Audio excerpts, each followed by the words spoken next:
Hello बच्चों, कैसे हैं आप सब। होप सो आप लोग ठीक होंगे। आज हम लोग जो पढ़ने जा रहे हैं वो है रीस्टैकिंग वोल्टेज। रीस्टैकिंग वोल्टेज में हम लोग ट्रांजिएंट वोल्टेज भी देखेंगे। ट्रांजिएंट वोल्टेज होता क्या है, तो रीस्टैकिंग वोल्टेज ही ट्रांजिएंट वोल्टेज होता है।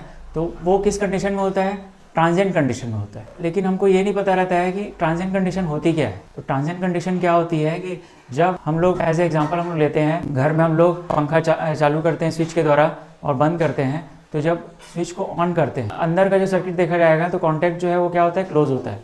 ठीक है, कॉन्टैक्ट क्लोज होता है तो स्विच ऑन हो जाता है। तो मतलब जो कॉन्टैक्ट है जो पहले वर्क नहीं कर रहा था, अब वो धीरे से क्लोज हुआ तो वो वर्क करना चालू किया। तो एनर्जी जो है वो कहाँ से कहाँ ट्रांसफ़र हुआ है। जो कॉन्टैक्ट जो है वर्क नहीं कर रहा था, जो एक कॉन्टैक्ट है जो वर्क नहीं कर रहा था, फिर दूसरा कॉन्टैक्ट आया, उसको क्या किया, टच किया। तो यहाँ पे क्या हो गया, कहाँ से एनर्जी ट्रांसफ़र होगी, यहाँ से एनर्जी जो है वो इसमें ट्रांसफ़र होगी। तो यही एनर्जी जो ट्रांसफ़र हो रही है इसको क्या बोलते हैं हम लोग, ट्रांजिएंट कंडीशन। मतलब एकदम अचानक कंडीशन में एनर्जी का ट्रांसफ़र होना, तो उसको क्या बोलेंगे हम लोग, ट्रांजिएंट कंडीशन।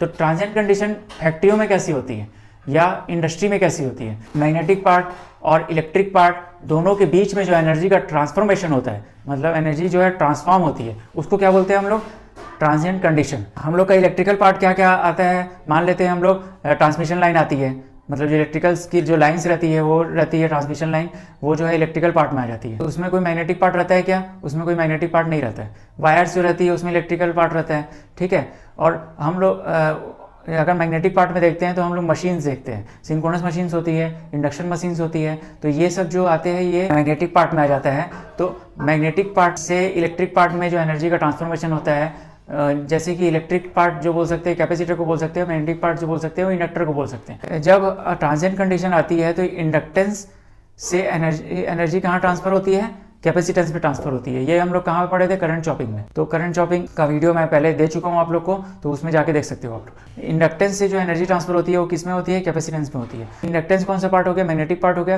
कैपेसिटेंस कौन सा पार्ट हो गया, इलेक्ट्रिक पार्ट हो गया। ठीक है, मैग्नेटिक फील्ड से इलेक्ट्रिक फील्ड में के बीच में या इलेक्ट्रिक फील्ड से मैग्नेटिक फील्ड के बीच में, दोनों में जो एनर्जी ट्रांसफर होती है उसको क्या बोलते हैं हम लोग, ट्रांजिएंट कंडीशन या ट्रांजिएंट वोल्टेज। ठीक है, तो ट्रांजिएंट वोल्टेज, ये रीस्टैकिंग वोल्टेज भी एक प्रकार का ट्रांजिएंट वोल्टेज ही है, जो कि कब स्टार्ट होता है, फॉल्ट की कंडीशन में। जब फॉल्ट आता है, करंट उत्पन्न होता है फॉल्ट आने पे, और फिर ये करंट जब जीरो होता है तो एक जीरो के समय एक वोल्टेज उत्पन्न होता है। मतलब फॉल्ट करंट है ये वाला जो लाइन है ये वोल्टेज का लाइन है, और ये जो लाइन है वो करंट का लाइन है। तो ये जब करंट उत्पन्न हो रहा है, फॉल्ट करंट, तो यहाँ पे कुछ क्या हो रहा है, वोल्टेज उत्पन्न हो रहा है। तो वोल्टेज जो अचानक से वोल्टेज उत्पन्न हो रहा है ना, अचानक से वोल्टेज क्या गड़बड़ा जाता है, तो इसको क्या बोलेंगे हम लोग, रीस्ट्राइकिंग वोल्टेज बोलेंगे।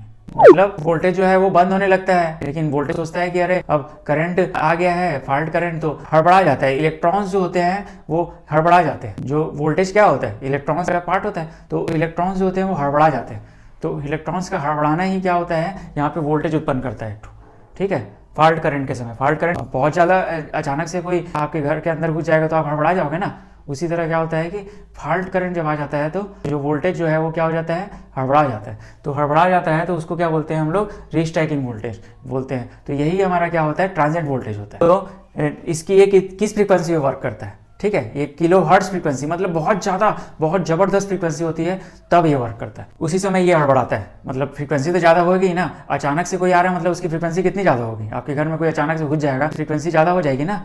तो फ्रीक्वेंसी ज़्यादा होने के कारण क्या होता है, वोल्टेज हड़बड़ा जाता है और रीस्ट्राइकिंग वोल्टेज बन जाता है। मतलब स्ट्राइक फिर से स्ट्राइक करना चालू कर देता है वोल्टेज। और आप लोग ये बताएंगे कि रीस्ट्राइकिंग वोल्टेज जो है कितने कितने फ्रीक्वेंसी पे होता है। मैंने किलोहर्ट्ज तो बता दिया, लेकिन आप लोग कमेंट बॉक्स में ये बताएंगे कि रीस्ट्राइकिंग वोल्टेज जो है वो कितने कितने फ्रीक्वेंसी पे आता है।